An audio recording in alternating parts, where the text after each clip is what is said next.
So we're back again. I'm Mr. J with 360 with Mr. J. Today we're talking with Harlan Wolff, who's a writer, creative mind. Are you a raconteur? How would you define yourself? What would you call I yourself? think raconteur depends on how much I've had to drink, but it has been known. So, and why we could start with the obvious stuff. This is Harlan's book, a notable book that he's done, called Bangkok Rules, right? And why don't you tell us a bit about this book and your writing passions and so forth? Okay. Well, I told everybody I was going to be a writer since I was 8 years old, Okay. and nobody believed me, of course. Why would they? And when I turned 50, I realized that it was about time I actually did something about it, or they were probably right. Okay.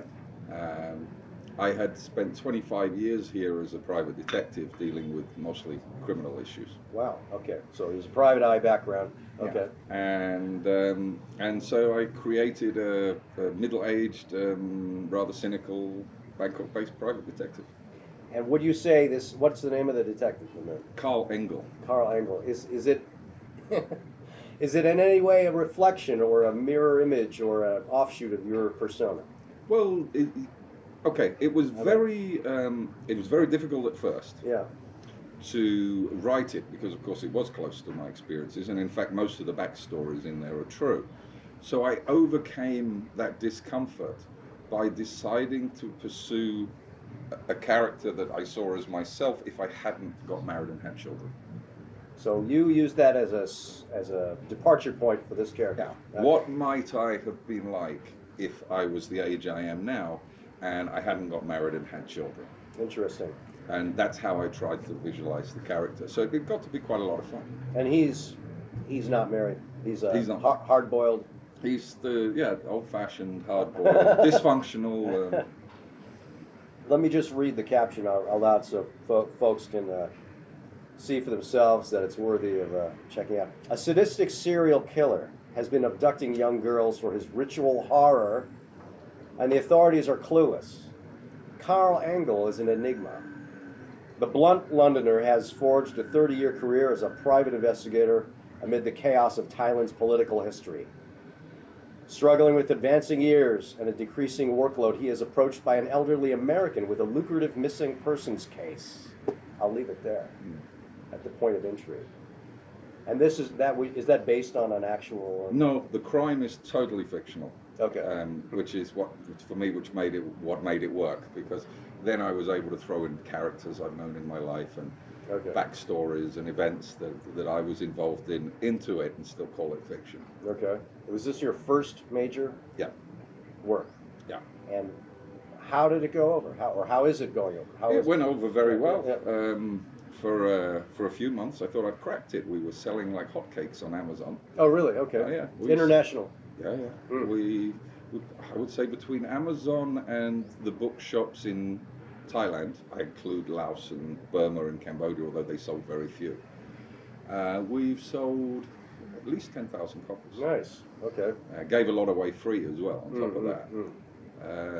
It's done very, very well. It doesn't hurt that Stephen Leather said it was the best book based in Bangkok he'd read, and he's on the bestseller lists. Oh, there he is. Every month now.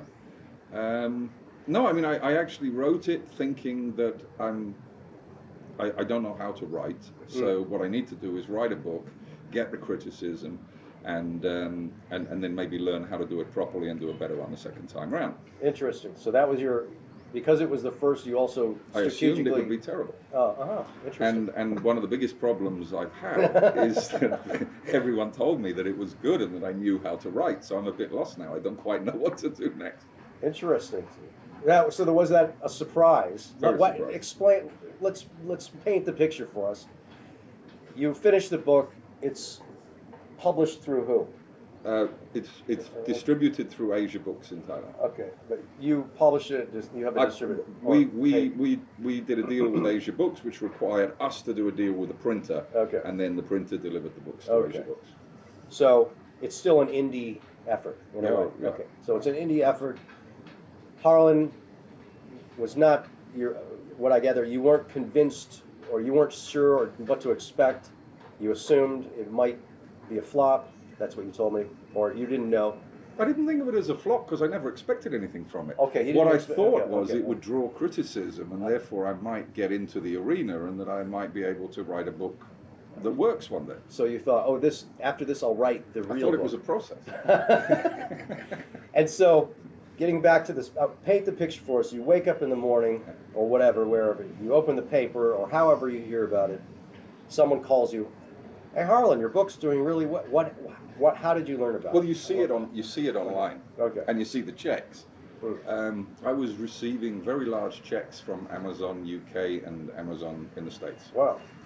I think by the second month, the checks must have been close to $10,000 between the two. Nice. And getting rave reviews on Amazon. I mean, incredible. Even to this day, this is 3 years has passed, we've got lots of reviews, and we're still like average of 4.4 out of 5 stars. Nice. It's not what I expected. And that's international, not just... That's across the board, yeah. Across the board. Even higher in Germany, I think. And then I thought, well, people like it so much. Why don't we ask Asia Books if they want to distribute it in Thailand in the bookshops and tourist locations in all the airports? Okay. So we contacted them and gave them links to what was happening with it and the reviews and everything, and they said they'd take it. So, of course, they were like, must have been 2 or 3 months late getting it from their warehouse to the bookshops.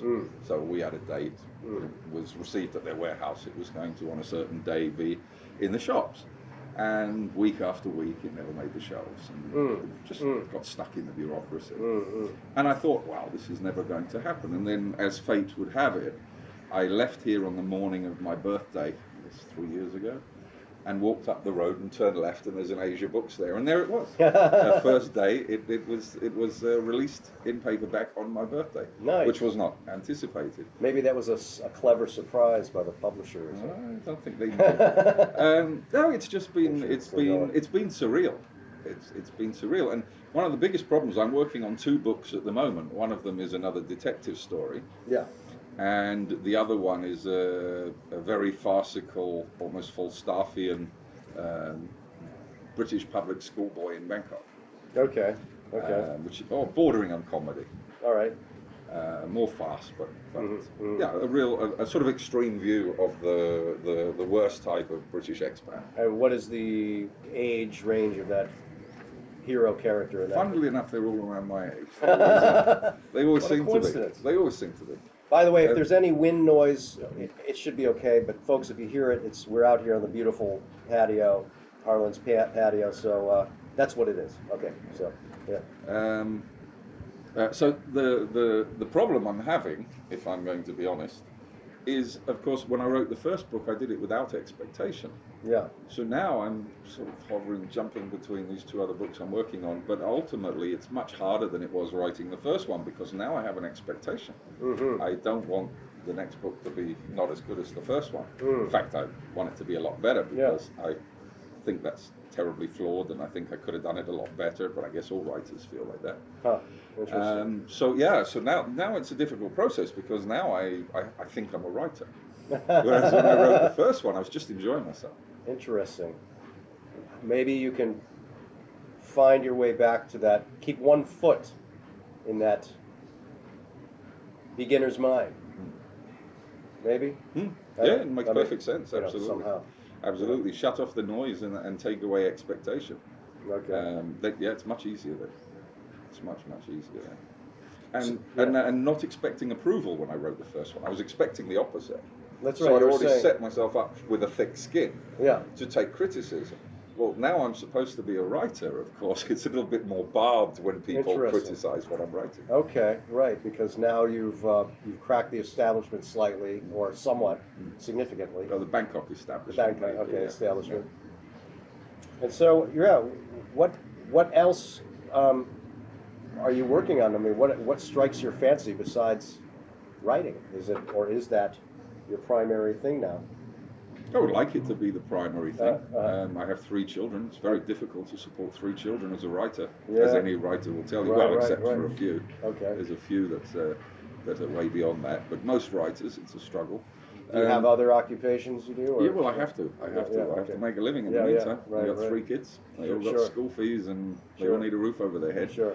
I mean, ideally, if I could make enough off of writing, I wouldn't do anything else. No question. I wouldn't bother with the world at all. I'd make special guest appearances, and that's it.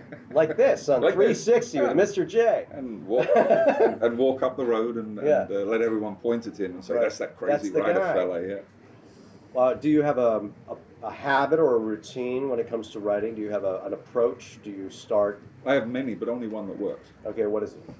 The one that works. Your secret. Yeah, well, it's not a secret. It's what I worked out very early in the process. Your system. It's not even. It's a discipline. Okay. You don't finish anything without discipline. And the only thing that ever worked for me, and it's different for everybody, but the only thing that ever worked for me was I went to bed early. I got up at 5:30 in the morning when the house was nice and quiet, and I started work, and I worked until lunchtime, and then I knocked off, and the rest of the day belonged to me, and I enjoyed that, and had a sense of accomplishment. And then the next morning, it all started up again. Sometimes 7 days a week, sometimes 6 days a week. Even to this day? No, that's what I said. That's what works. Oh, I see.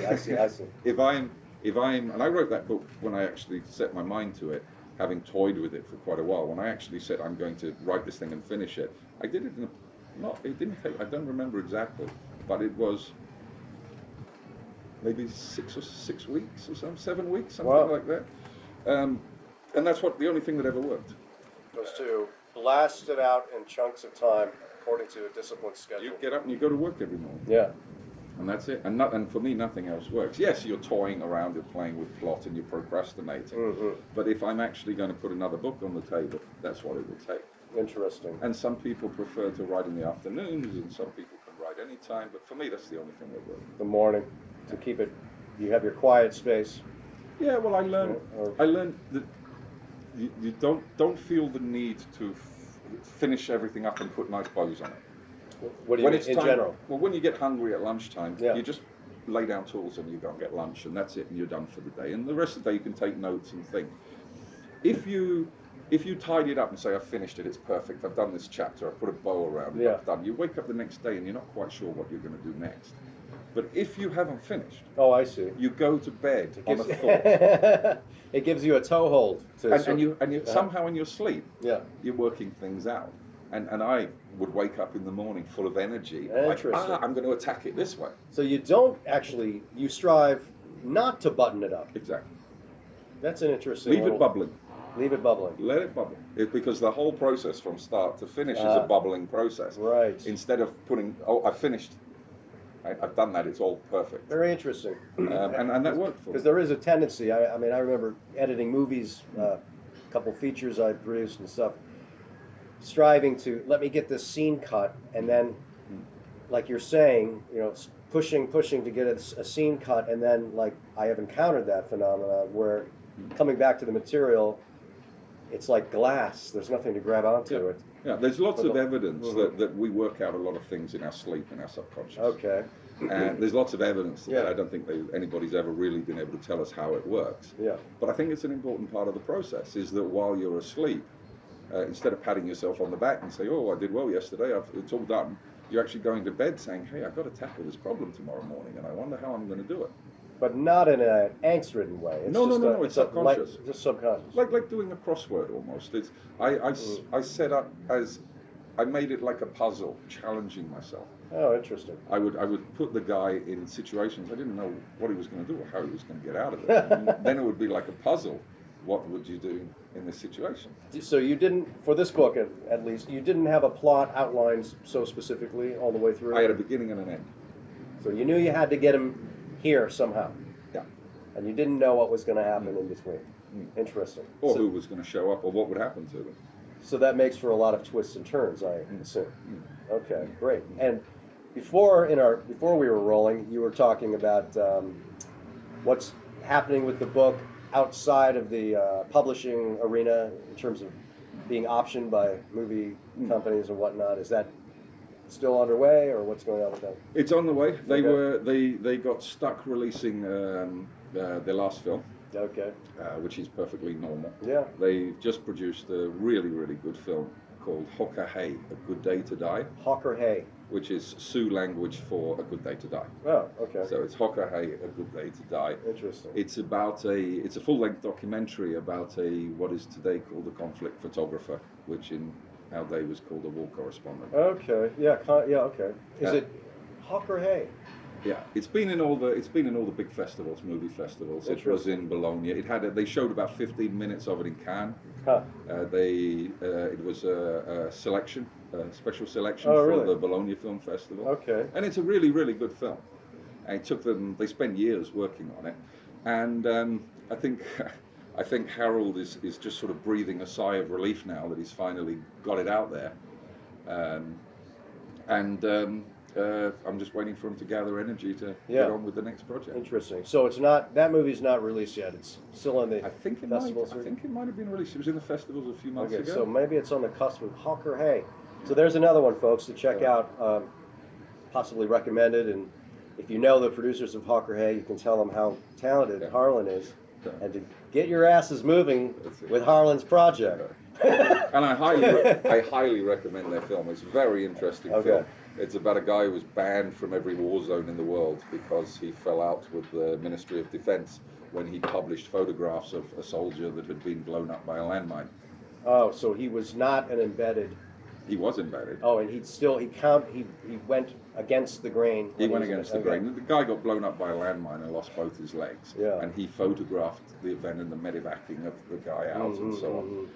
And the guy survived. And when he was, he lost his legs, so recovery might be an exaggeration. But anyway, when he was on the verge of coming out of hospital, I believe the story goes, he went to visit him and told him, "Look, I have all these photographs." And what did the guy? The guy said, "Publish them." The soldier asked. Yeah, he said, "Publish them. Go ahead." And the Ministry of Defense said, "You can't publish them because we don't allow pictures like that. Not since the Falklands War. We just don't allow journalists to publish photographs like that." And that became a conflict, and eventually one of the British newspapers did go ahead and publish the photographs, and then he couldn't get back into any war zone. Interesting. So I believe now he's heading up a conflict photography workshop in Spain or something. Huh. But a very interesting story because the guy was terribly traumatized. He'd been in Colombia, he'd been in Iraq, Afghanistan, all over the place. Very colourful character. Self-medicating allegedly. What is the name of what's his name? Jason, old age creeping in. Jason Howe. Jason Howe. Yeah. So we've got like 2 minutes left on this segment before the card fills up and we have to swap out or whatever. Any closing things you'd like to talk about in that little final thought for the next 2 minutes? Anything else that's on your mind or? Support an artist. Buy my book. That's it. He's using his resources wisely. That's it. You buy that book. And here it is again. It's Bangkok Rules, and got a captivating photo on the back, folks. If you're, hopefully you're turning your monitor and looking at me, because they might be looking at you still. But here's the book. I'm holding it up if you haven't seen it yet. And Bangkok Rules with Harlan Wolff, writer. Thinker. How else would you characterize yourself? Any other summarizing comments about in summation? I guess lazy, because 40 years in Thailand. 40 years he's been here. 40 years, but he was working as a private eye. I wasn't supposed to be here 40 years. How long did you plan to stay here when you came here? Was it a plan? I was off to see the world. I was 16 years old and I was off to see the world. You've been here since you were 16? Yeah. You've left at some point. Well, never longer than 3 weeks. I've never been outside Thailand more than 3 weeks. In 40 years? 40 years. Amazing. Yeah. Amazing. So well, I guess this is home. That definitely sounds like home to me. Folks, it's been a pleasure here with Harlan Wolff, author, thinker. I guess you can find him. I'll try to put some contact information somewhere beneath the video, wherever it shows. I'm sure you can Google him, look him up, get his book, breathe a new life into it. That'll be good. Contact the folks who have optioned the book and make sure that they make the movie out of it. Fantastic. I'm Mr. J. This is Mr. J 360 coming at you, and in a fine Bangkok afternoon. Thanks a lot, Harlan. Appreciate Thank you. it. Okay.